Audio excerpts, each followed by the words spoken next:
le Seigneur vous bénisse. Amen. Je vous salue tous dans le nom du Seigneur Jésus-Christ.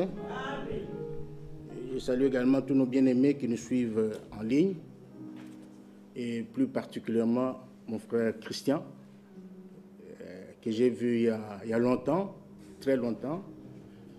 Que le Seigneur te bénisse. Voilà, nous sommes encore rassemblés dans la maison du Seigneur ce soir pour partager le pain de vie. Amen. David a dit, je suis dans la joie quand on me dit, allons dans la maison de l'Éternel. J'espère que vous êtes tous dans la joie d'être dans la maison de notre Dieu, parce que c'est là où le Seigneur envoie ses bénédictions pour pouvoir nous faire du bien. Sans plus tarder, nous allons nous lever et lire dans Luc chapitre 5. Luc chapitre 5.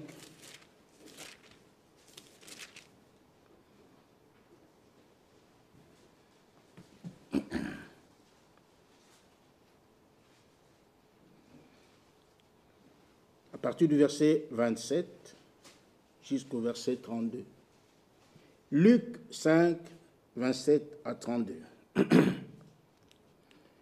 Après cela, Jésus sortit et il vit un publicain nommé Lévi, assis au bureau de péage.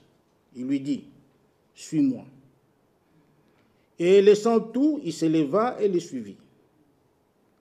Lévi lui donna un grand festin dans sa maison, et beaucoup de publicains et d'autres personnes étaient à table avec eux. Les pharisiens et les scribes murmurèrent et dirent à ses disciples, « Pourquoi mangez-vous et buvez-vous avec le publicain et les gens de mauvaise vie ?» Jésus, prenant la parole, leur dit, « Ce ne sont pas ceux qui se portent bien qui ont besoin de médecins, mais les malades. Amen. Je ne suis pas venu appeler à la repentance des justes, mais des pécheurs. Amen. Amen. Seigneur Dieu Tout-Puissant, nous te sommes encore très reconnaissants ce soir pour ce privilège que tu as donné à chacun de nous de venir dans ta maison. Nous croyons que tu es au milieu de nous. Amen. Et nous croyons que tu vas nous parler et que tu vas nous bénir.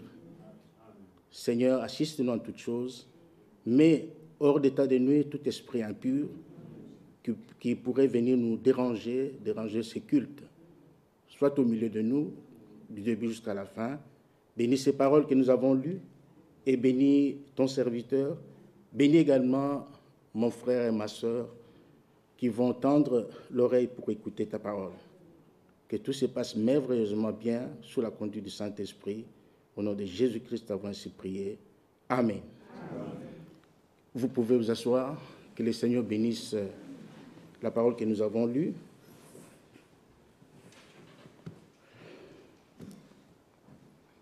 Aujourd'hui, je voudrais parler sur l'appel à la repentance. J'ai beaucoup d'écritures que j'ai notées. Je ne crois pas que on aura la possibilité de tout lire, mais nous irons petit à petit jusqu'à ce que nous allons terminer. Mais avant d'attaquer notre sujet, appel à la repentance, permettez-moi de lire 1 Corinthiens chapitre 11 pour souligner quelque chose. 1 Corinthiens chapitre 11.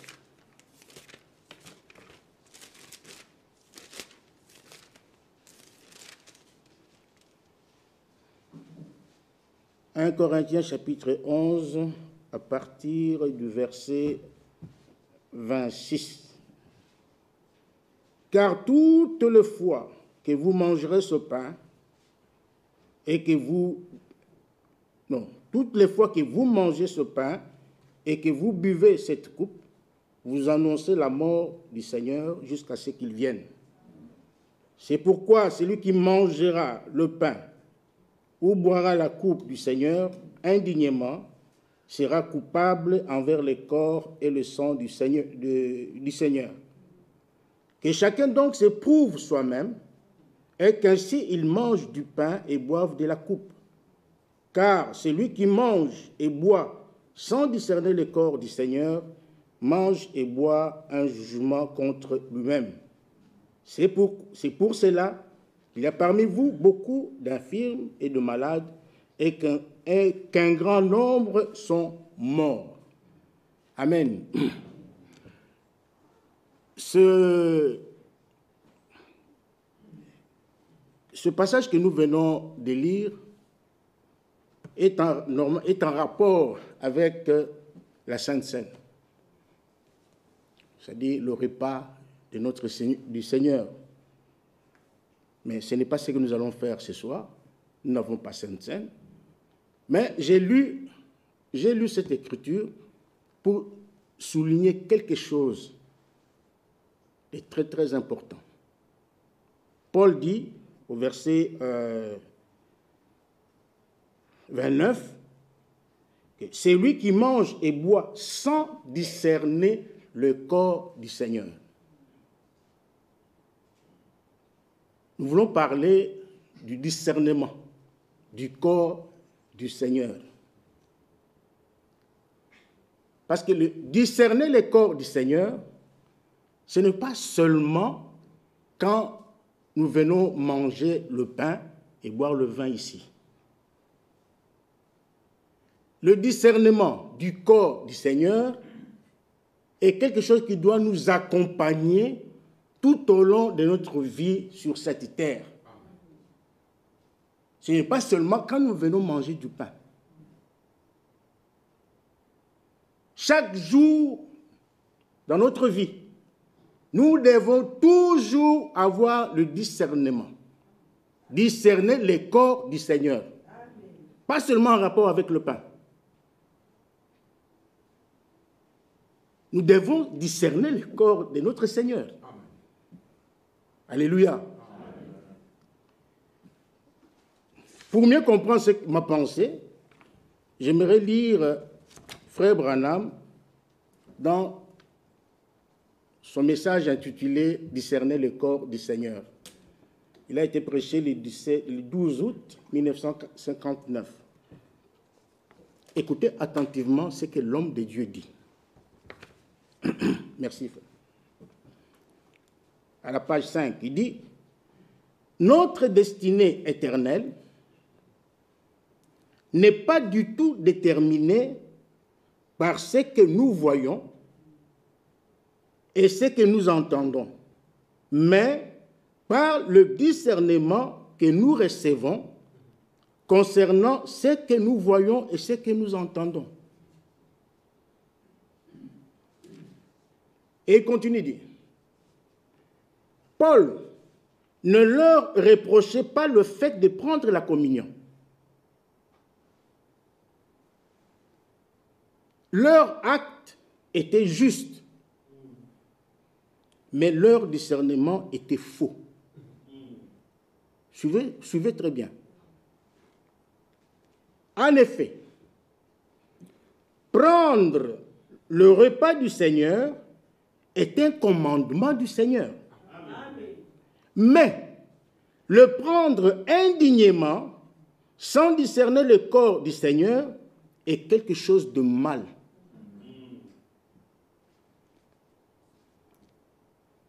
Ces chrétiens, il continue, il dit, ces chrétiens prenaient le repas du Seigneur, mais ne vivaient pas la vie chrétienne. C'est ce que nous voyons aujourd'hui. Dans nos églises, beaucoup viennent prendre le repas du Seigneur, ils mangent le pain, boivent du vin, mais ils ne vivent pas la vie chrétienne. Il continue, dit, être chrétien est une expérience et une manière de vivre. Amen. Ça, c'est fort. Être chrétien, ce n'est pas du théâtre. Et quand Dieu fait de toi un chrétien, il ne le fera pas à moitié. Dieu ne fait jamais des chrétiens à moitié.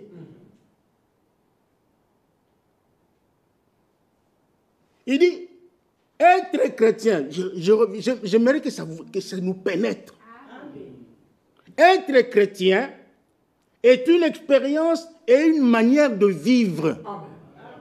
C'est-à-dire que les chrétiens ont une certaine manière de vivre. Ils ne vivent pas comme ils veulent. Ils ne vivent pas comme... Leur vie doit être différente de celle du monde.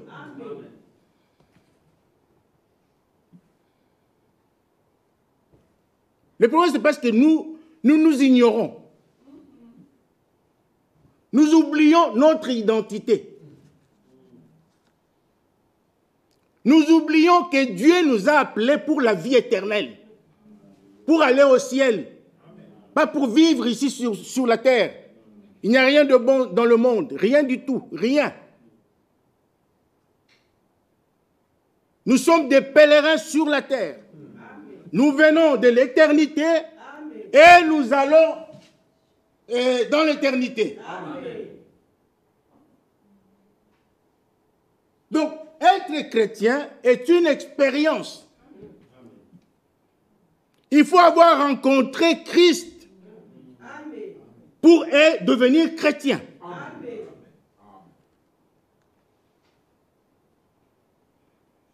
Il faut avoir reçu la parole, la pure parole de Dieu, pour qu'elle fasse de toi un enfant de Dieu, pour qu'elle fasse de toi un fils ou une fille de Dieu.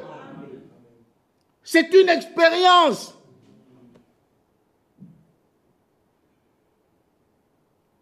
Ce n'est pas le fait de dire « Ah, moi je suis chrétien, moi j'ai été baptisé, je vais à l'église, je suis... » Non, ce n'est pas ça. Venir à l'église ne fait pas de toi un chrétien. Ce n'est pas ça. Le baptême ne sauve pas.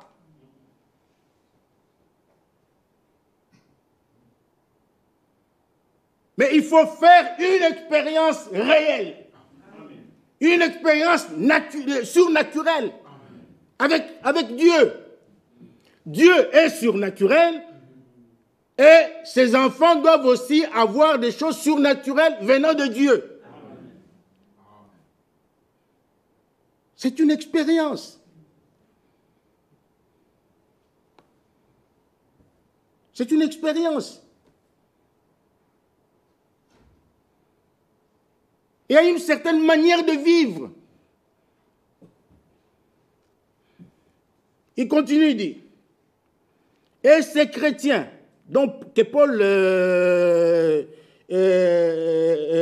comment dirais-je, que Paul condamnait, reprochait, il dit, ces chrétiens vivaient n'importe comment,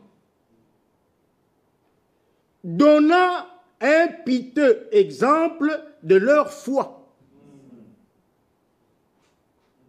C'est ce que nous voyons encore aujourd'hui. Et Branham a prêché un message intitulé « 3 sortes de croyants ». Comme nous sommes là, il y a 3 sortes de croyants parmi nous.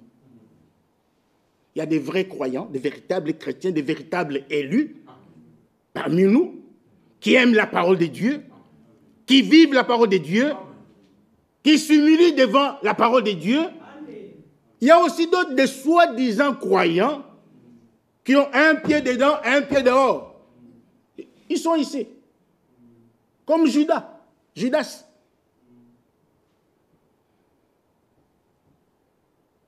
Il y a aussi des incrédules. Ils sont aussi là. Ils finiront par partir. Mais les plus dangereux, comme Frère Branham l'explique, les plus dangereux, ce sont les soi-disant croyants. Ils sont très dangereux. Ils sont toujours là avec nous. Ils marchent toujours avec nous. Partout où nous allons, ils sont là. Ils sont là partout. Vous criez Alléluia, ils crient aussi Alléluia. Vous criez Amen, ils crient aussi Amen. Ils sont là.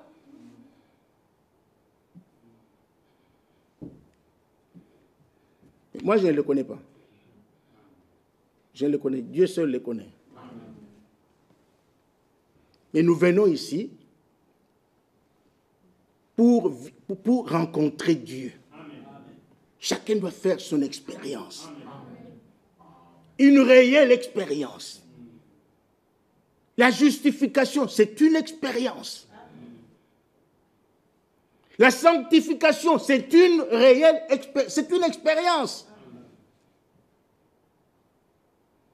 Le baptême du Saint-Esprit est une expérience. C'est une expérience que chacun de nous doit faire.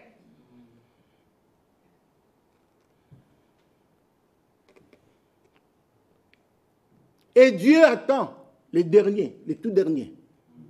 Lorsque le dernier entrera dans le corps, pouf, nous partons.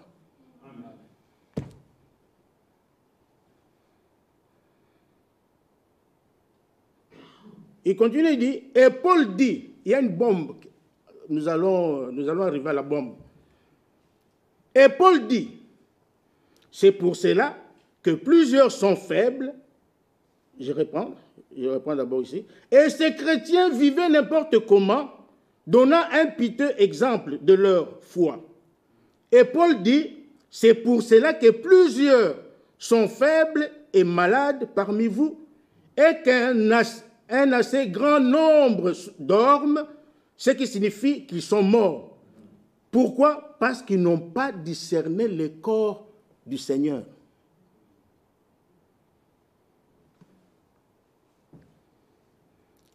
Et nous qui nous donnons le nom de chrétiens, nous n'avons pas le droit de prendre le repas du Seigneur à moins que nous vivions sans reproche. Amen. Dieu nous recommande une vie sans reproche. Amen. Nous devons être irréprochables.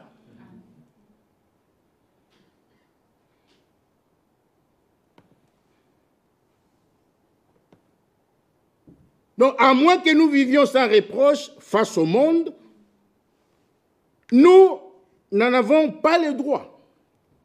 Le repas du Seigneur est pour ceux qui vivent selon la justice, étant des chrétiens exemplaires. Amen.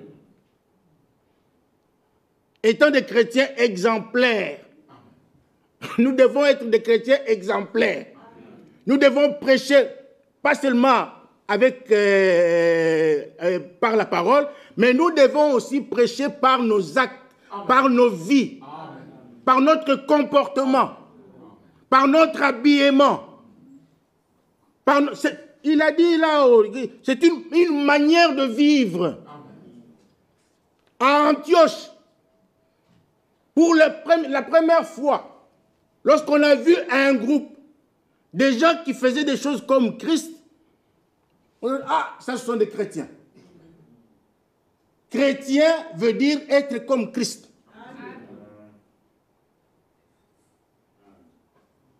Chrétien veut dire être comme Christ, être semblable à Christ, être imitateur de Christ, marcher à l'exemple de Christ.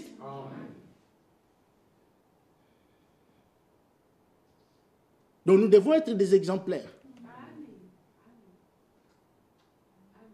Amen. Nous devons donner un exemple. Nous sommes des représentants de Christ sur la terre. Nous sommes des ambassadeurs. L'ambassadeur de Belgique qui est ici, du Congo qui est ici, ou de la France, représente leur pays d'origine. Quand vous allez dans une ambassade, c'est comme si vous étiez dans le pays même. Donc vous êtes sur le territoire. C'est vrai, non? Vous allez à l'ambassade de France. Donc, quand vous mettez votre pied là, paf, vous dépassez seulement le portail là, vous êtes en France. Vous êtes en France. Donc l'ambassadeur qui est là, il représente le président français, comment il s'appelle? Macron. Quand on les voit, on voit Macron. Il faut que toi aussi, lorsque les gens du monde te voient, qu'ils voient Christ. Amen. Ils doivent voir Christ en toi. Amen.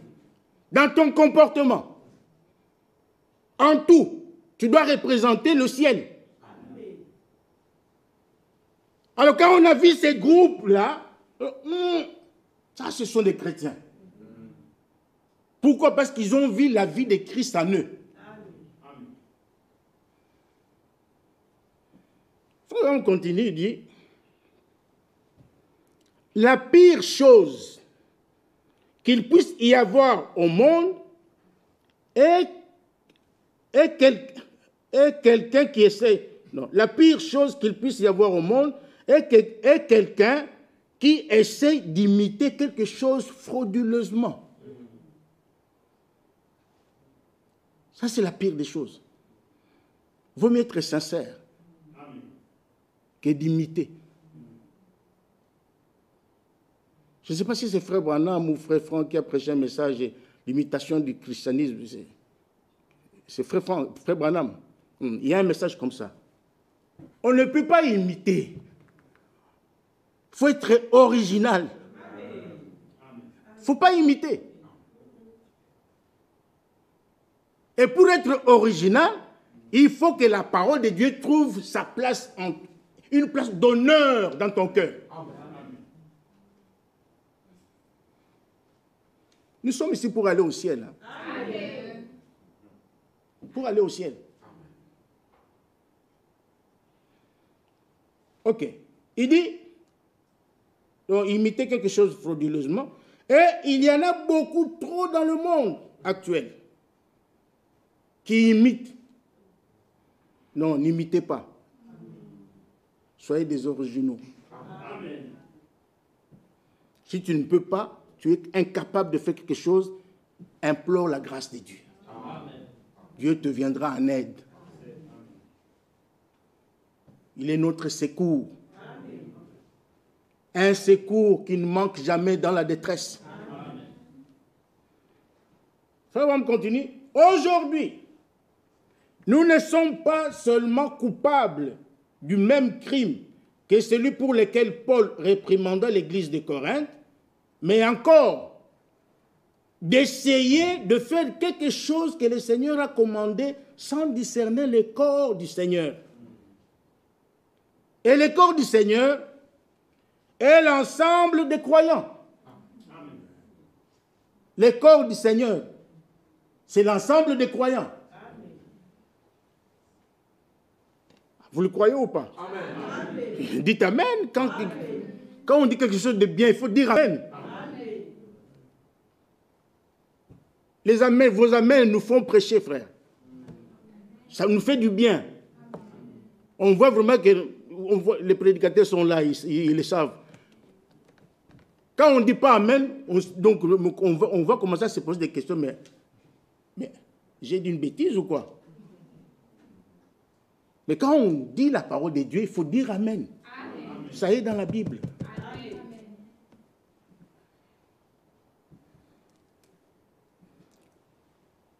Donc, le corps du Seigneur, c'est vous et moi. Amen.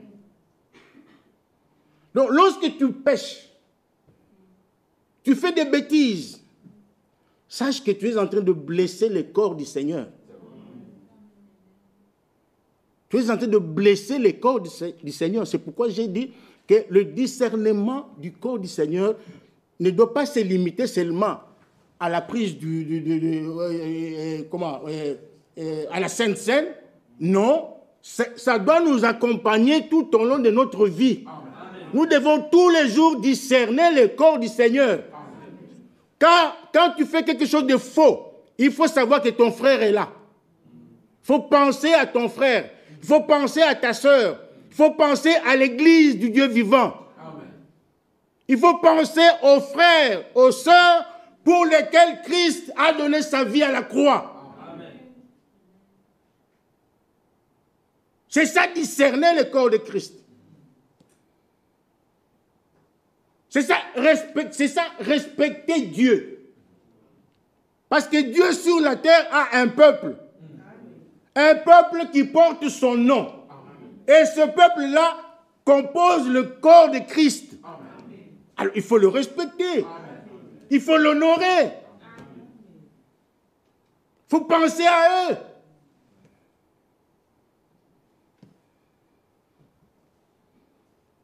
Mais aujourd'hui, nous faisons des choses sans discerner aucune des paroles de Dieu. Je ne sais pas si vous avez bien saisi ça. Il dit, aujourd'hui, nous faisons des choses sans discerner aucune des paroles de Dieu. Nous faisons des choses à notre aise, sans tenir compte de la parole de Dieu. Mais Paul a insisté dans 1 Corinthiens chapitre 15. Il dit, j'ai fait ceci selon les Écritures. Je fais ceci selon les Écritures. Donc c'est une recommandation divine. Chaque fils et fille de Dieu doit faire tout dans sa vie selon la parole de Dieu.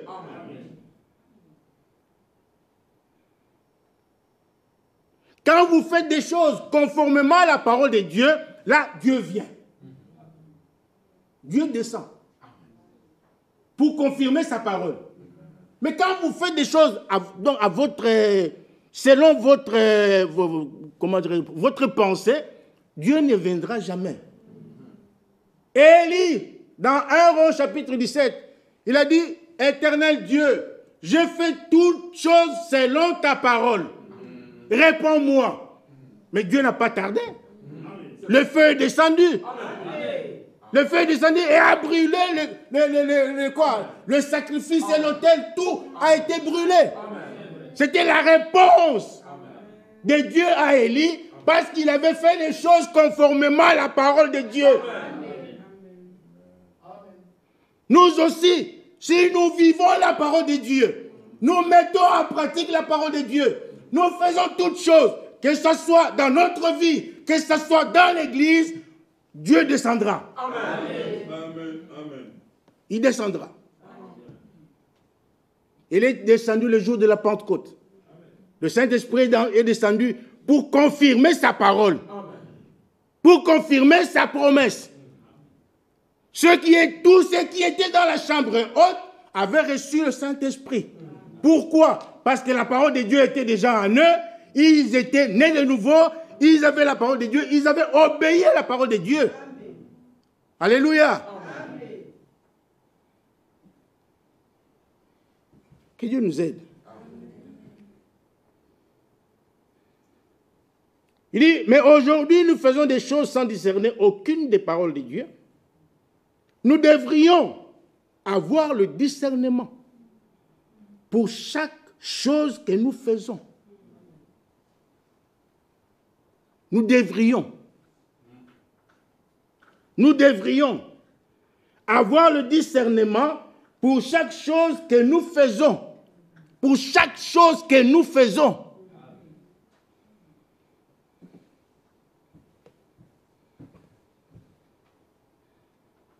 Ce que tu fais,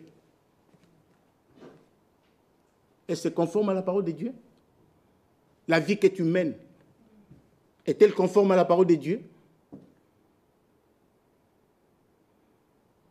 Les projets que tu as en toi, sont-ils conformes à la parole de Dieu? La Bible dit, nous devons nous examiner. Amen. Nous devons nous examiner. Ma façon de m'habiller est-elle conforme à la parole de Dieu? Parce qu'il y a un modèle. Nous avons un seul modèle, c'est la parole de Dieu, la Bible. C'est ça notre modèle.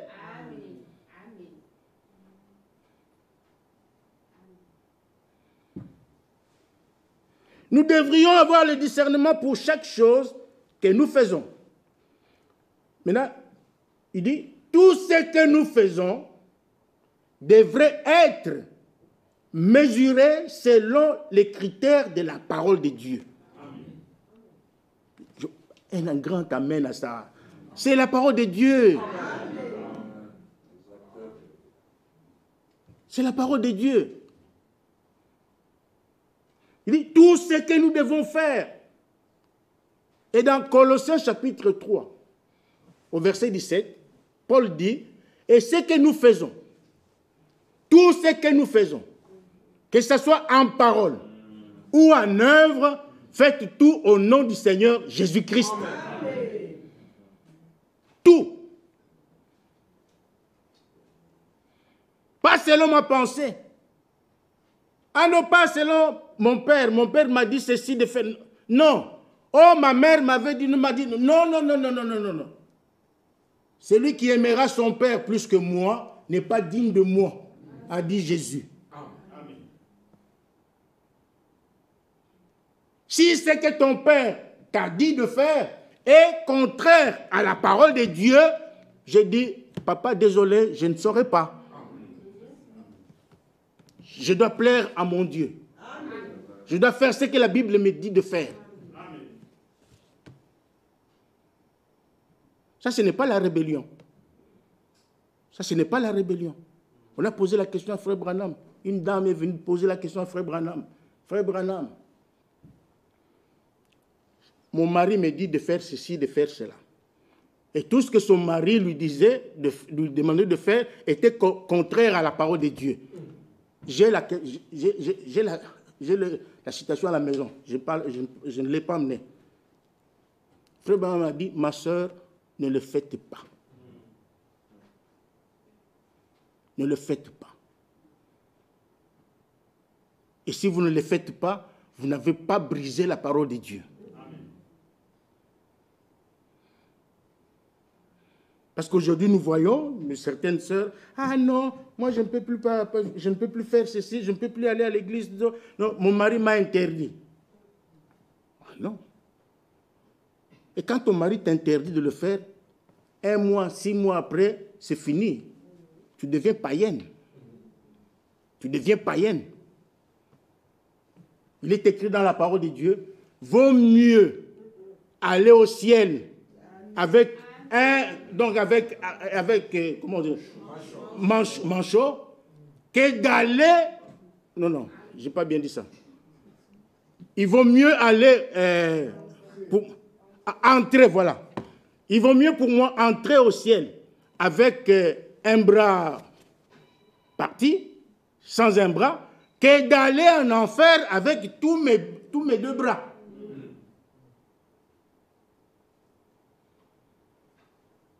C'est comme ça.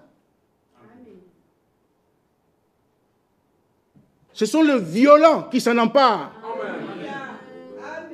Il faut être violent. Pour aller au ciel, il faut faire la violence. Ce n'est pas un petit jeu, ah non, on vient, on te caresse, oh non, mais voilà. Non, il faut faire la violence.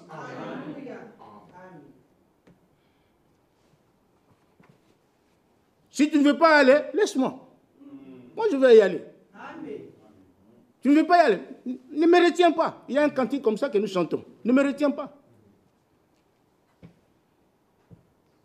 Tout ce que nous faisons devrait être mesuré selon les critères de la parole de Dieu. Tout ce que les chrétiens font et disent devrait être mesuré selon la parole de Dieu. Amen. Ça, c'est vraiment important.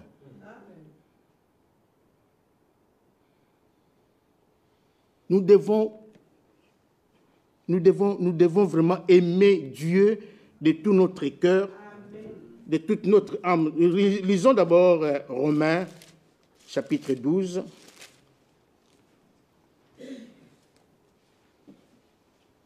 Romains, chapitre 12, le verset 2. Ne vous conformez pas au siècle présent. C'est-à-dire, ne suivez pas la mode. Ne suivez pas ce que le monde vous donne aujourd'hui, enseigne aujourd'hui. Ne vous habillez pas comme les stars. Mais habillez-vous comme de véritables chrétiens, comme de véritables chrétiennes. Ne vous conformez pas au présent, au siècle présent. Ne soyez pas des suiveurs. Nous avons un modèle. Et notre modèle, c'est le Seigneur Jésus-Christ. Et il nous a donné sa parole pour que nous puissions nous identifier. Alors, ne vous conformez pas au siècle présent, mais soyez transformés par le renouvellement de l'intelligence. Pourquoi? Afin que vous discerniez quelle est la volonté de Dieu, ce qui est bon, agréable et parfait. Amen. Nous devons marcher avec un discernement. Avec le discernement, je sais faire la part des choses. Je sais dire que ça vient de Dieu. Ça ne vient pas de Dieu. Et comme ça ne vient pas de Dieu, je ne veux pas de ça. Je vais m'attacher à ce qui vient de Dieu. Amen. Ça, c'est le discernement. Savoir choisir le bien et le mal. Un véritable chrétien, c'est celui qui marche avec un tel discernement. Amen. Il sait que ça, c'est bon, ça, c'est agréable et parfait devant Dieu. Il ne faut pas marcher comme une chèvre là, qui marche comme ça. Non.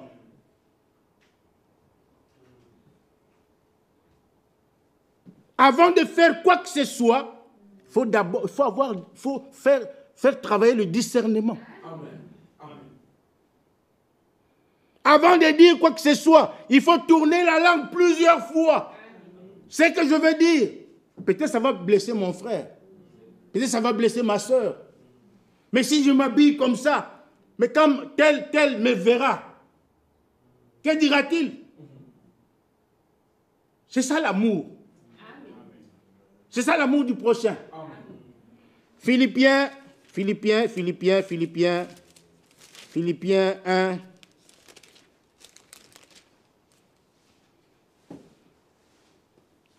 Philippiens chapitre 1, verset 9. Et ce que je demande dans mes prières, c'est que votre amour augmente de plus en plus. Amen. En connaissance et en pleine intelligence. Amen. Vous savez que là, c'est l'amour parfait qui entrera au ciel. Amen.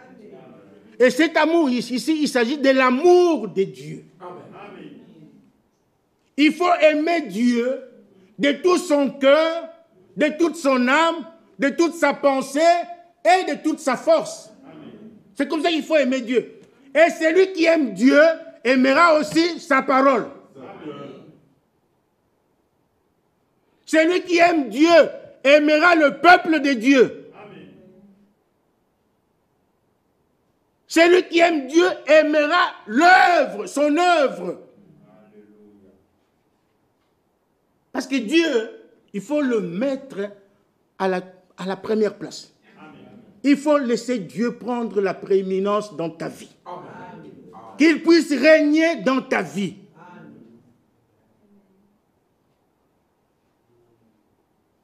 Qu'il puisse régner, que lui seul règne dans ta vie.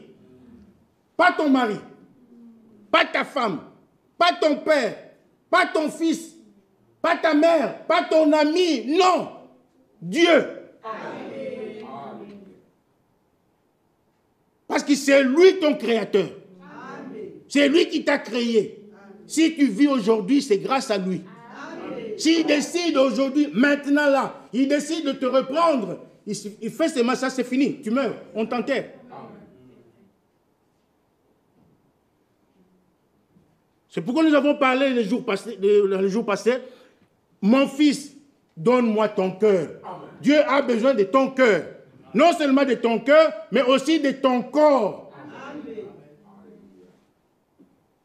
Comme un sacrifice vivant, agréable à Dieu. Un sacrifice saint.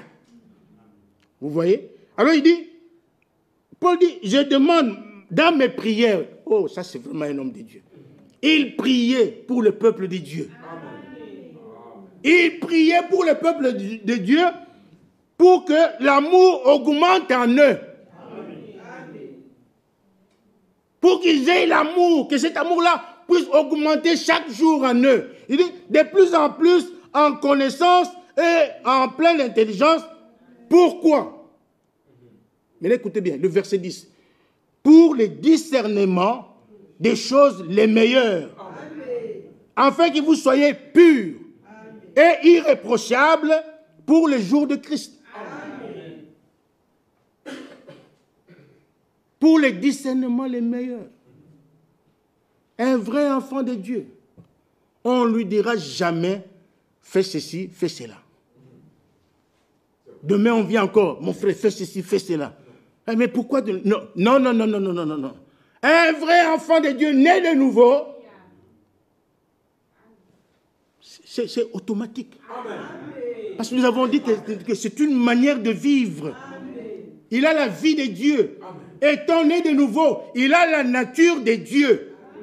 Et comme il a la nature de Dieu, il est censé connaître la volonté de son Dieu.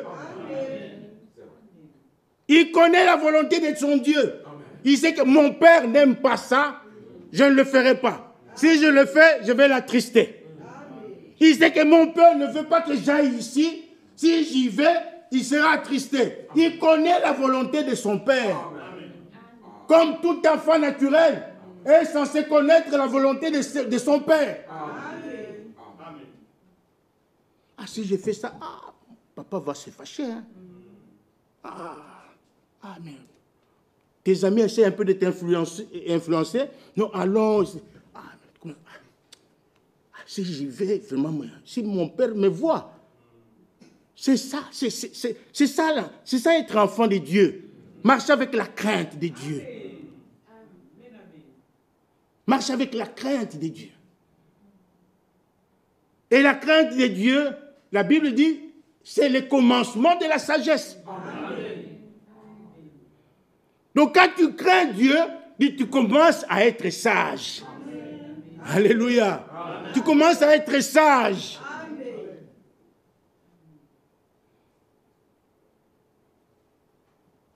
Et l'intelligence, la Bible dit, c'est s'éloigner du mal. C'est ça l'intelligence. Quelqu'un qui est intelligent fuira. Nous avons montré l'autre fois qu'il faut fuir le péché. Il faut fuir. Il ne faut pas rester là. Tu vois le péché, non, fuis. N'aie même pas honte. Fuis. Parce que s'il t'attrape, il te fera du mal. Il faut fuir le mal. Il faut fuir le péché. Alors un vrai enfant de Dieu a la sagesse divine. Il a l'intelligence de Dieu. Il a le discernement. Il sait que si je fais ça, mon père va se fâcher. Et Dieu n'épargne personne. Hein? Même les prophètes dans la Bible, nous avons vu. Les prophètes qui se comportaient mal, Dieu le punissait. C'est son enfant, il ne t'enverra pas en enfer, mais il doit te punir parce qu'il ne laisse pas impuni les péchés. Non. Dieu est juste. Amen. Il est correct. Amen. En tout. Amen. Ah, tu fais une bêtise, c'est comme un parent, un papa chez lui à la maison. Lorsque son enfant fait du mal, il ne va pas l'applaudir. Ah, mon fils, tu as bien fait. Ah, tu l'as tapé. Ah, tu as bien fait. Ah, tu as volé. Ah, bah, non. Un vrai père, lorsque son fils va voler, va se bagarrer, va se quereller, et il va le punir. Il va le punir. Pourquoi? Parce qu'il l'aime. Parce qu'il l'aime. Dieu aussi nous punit parce qu'il nous aime. Même si la punition est vraiment, je ne sais pas, c'est parce qu'il t'aime. Celui qui aime bien, châtie bien. Alors, Paul continue, au verset 10, il dit, « Pour le discernement des choses les meilleures, afin que vous soyez purs. » Alléluia. Afin que vous soyez purs. Non seulement purs, mais irréprochables. Amen. Irréprochables.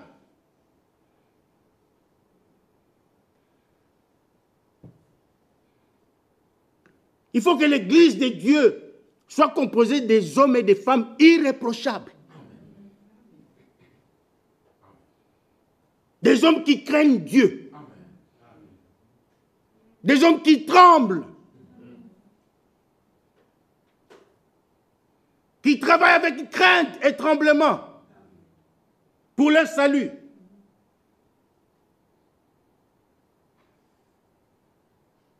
Nous ne venons pas ici pour faire du théâtre. Ici, ce n'est pas un lieu de rencontre, mes frères. Non. Ici, ce n'est pas Walibi. Ce n'est pas Walibi ici. Ce n'est pas quoi, comment on appelle ça, c'est pas Irizi, ce qui c'est quoi là. Non, c'est pas ici, c'est pas ça. Ici, nous venons nous préparer parce que Jésus-Christ revient bientôt. Amen.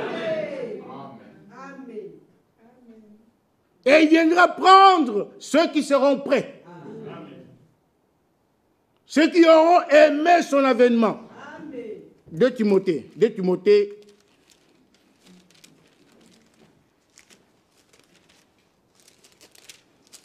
Timothée, chapitre 4.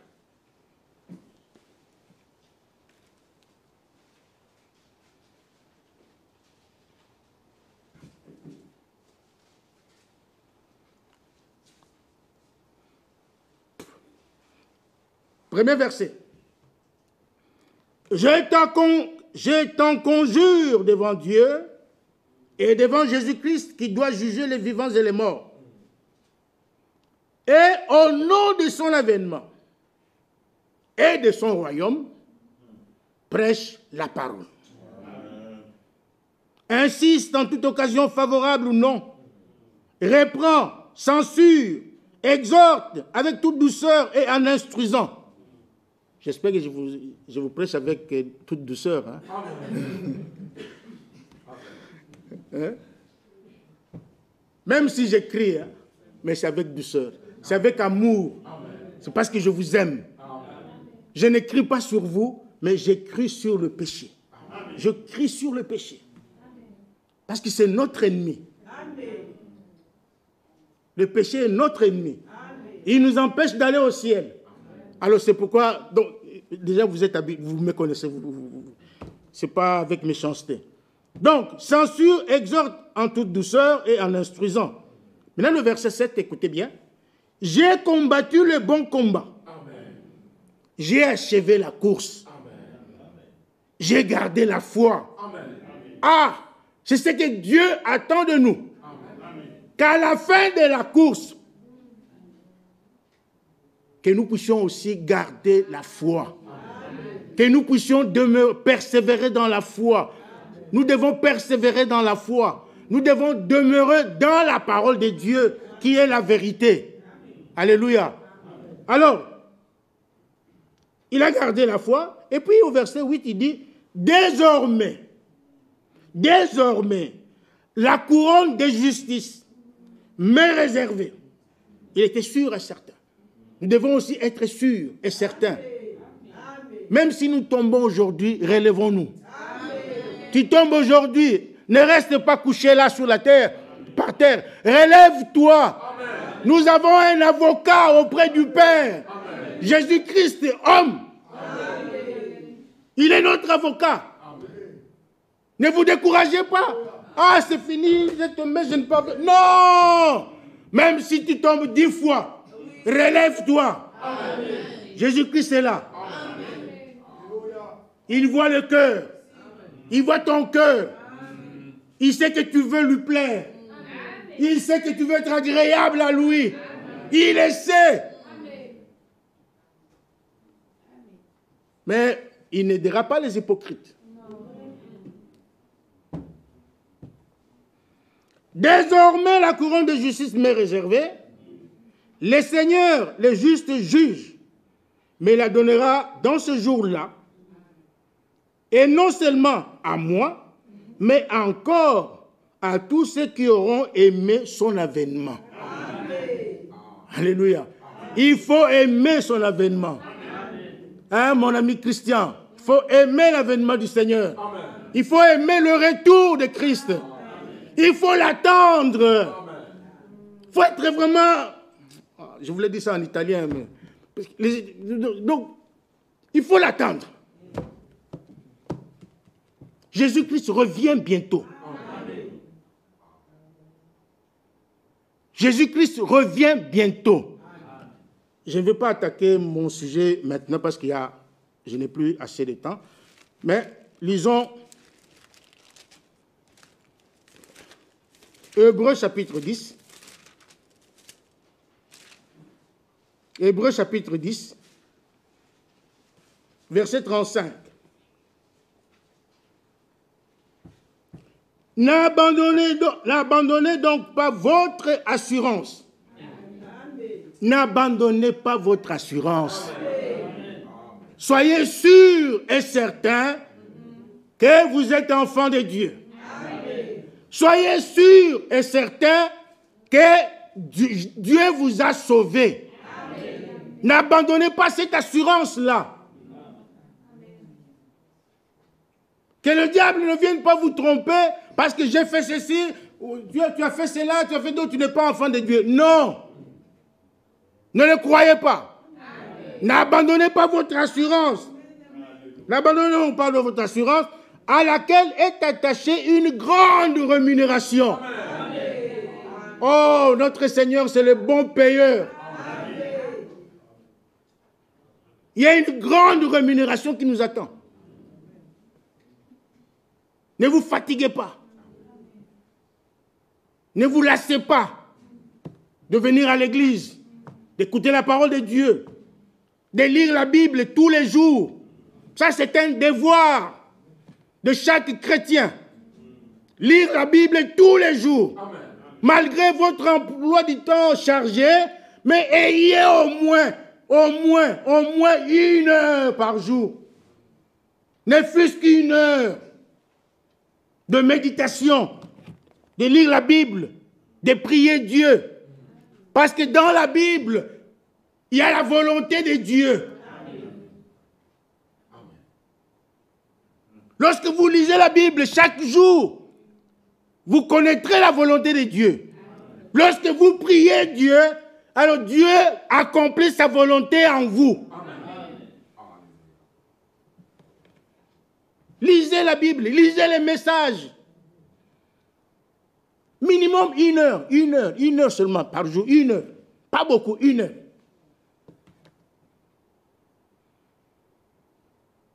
Mais, non, on est là tout le temps avec les GSM, du matin au soir, GSM, pas autre chose, GSM, ordinateur, donc on est là fatigué. Après la journée, on est fatigué, l'esprit est vraiment bourré des choses qu'on a vues dans le GSM, dans l'ordinateur. On est fatigué, on va au lit, oh, Seigneur, on dort. Puis demain, encore on se réveille. Non. Ça, ce n'est pas une vie. Ça, ce n'est pas une vie. Vous menez une vie exactement comme les gens du monde. C'est ce que les gens du monde font. Et qu'est-ce que vous regardez dans vos GSM? Des souillures, des choses sales. Il y a d'autres qui regardent même la pornographie. Des jeunes qui sont encore jeunes, 15, 12 ans, 13 ans, qui regardent même la pornographie dans le GSM, même sur leurs ordi. Mais ça, c'est grave.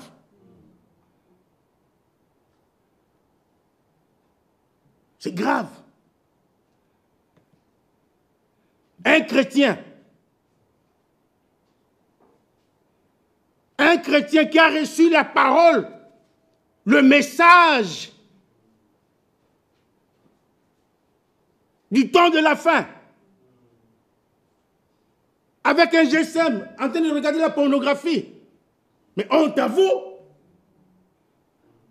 Il n'y a pas seulement que des jeunes, il y a même des vieux ici qui vous le font.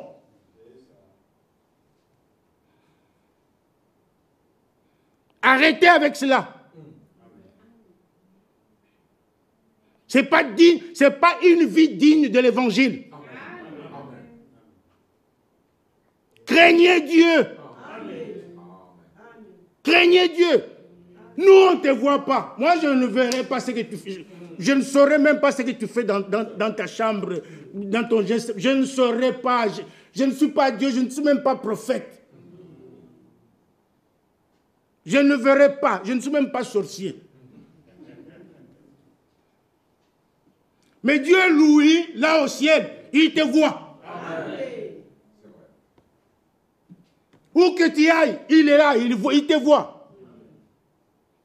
Donc tu ne nous trompes pas, tu te trompes toi-même. Et tu viens ici, Jésus revient, alléluia. Quel Jésus?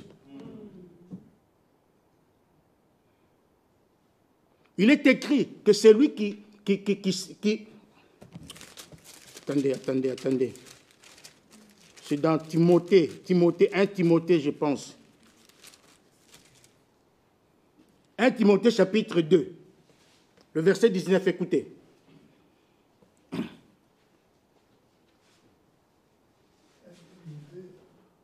1 Timothée 2, non, 2 Timothée, 2 Timothée 2, verset 19.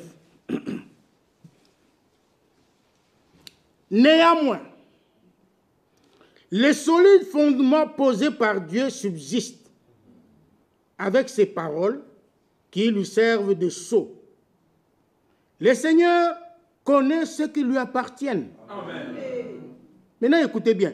Et quiconque prononce le nom du Seigneur qui s'éloigne de l'iniquité. Amen. Qui s'éloigne de l'iniquité. Si quelqu'un fait encore de telles choses, qu'il arrête. Qu'il arrête. Parce que ça vous suit, ça suit l'esprit. Ça vous empêche d'aller au ciel. Ça vous empêche de faire des expériences surnaturelles avec Dieu. Ça va vous empêcher de vivre une vie digne de l'évangile. Et Dieu ne se révélera jamais dans une telle personne. Jamais. Vous allez commencer à contempler les autres. Ah, il a parlé en langue. Ah, il a vu des visions. Ah, un bon témoignage. Mais chez vous, rien, zéro. Parce que vous désobéissez à la parole de Dieu. Vous menez une vie sale.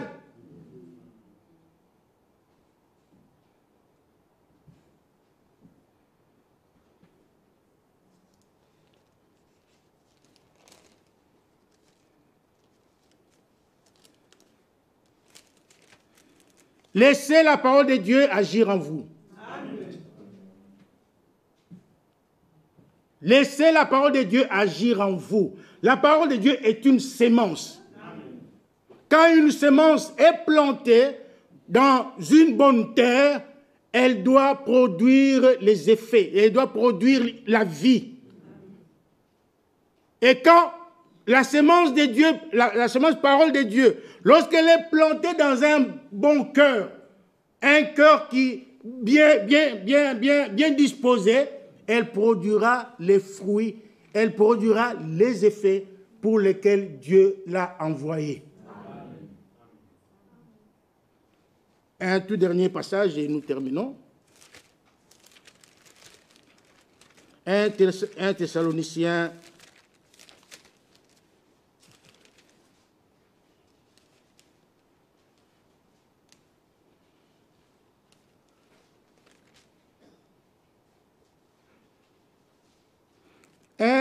Thessaloniciens chapitre 2.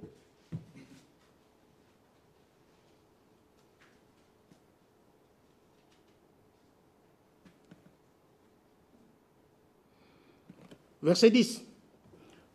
Vous êtes témoins, et Dieu l'est aussi, que nous avons eu envers vous qui croyez une conduite sainte, juste et irréprochable.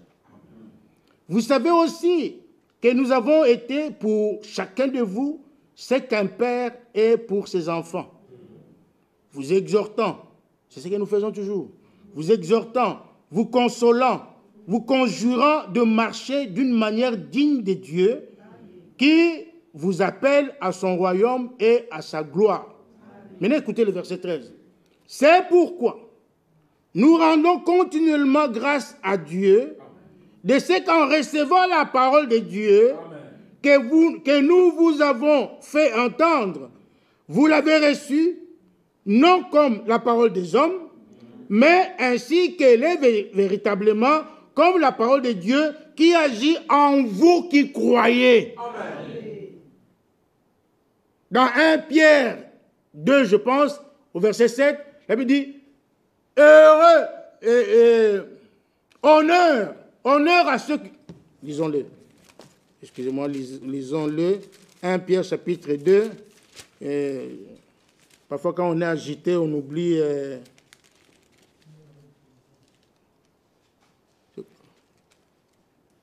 1 Pierre chapitre 2, le verset 7. L'honneur est donc pour vous qui croyez. Amen. Alléluia. Amen. Si vous croyez réellement de tout votre cœur, Dieu vous honore. Amen. Dieu vous honore. Il vous agrée.